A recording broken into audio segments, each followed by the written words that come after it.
Nagu me näeme, siis sul on meie Kaitseliidu kõige moodsam Karl Gustav. No ütle, milline on esimene emotsioon? Ta on vasaku käega tõstetav.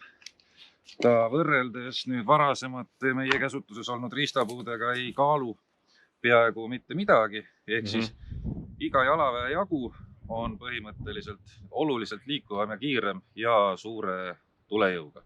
Vanad Gustavid olid head, aga nemad hoidsid jagu kinni. Raske oli, kole raske oli.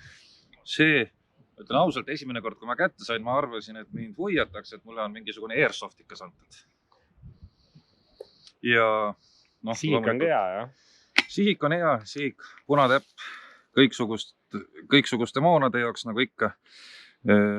Punkrivastased, suitsud, killud ja loomulikult kõige parem siis tankide kirstuks laskmine.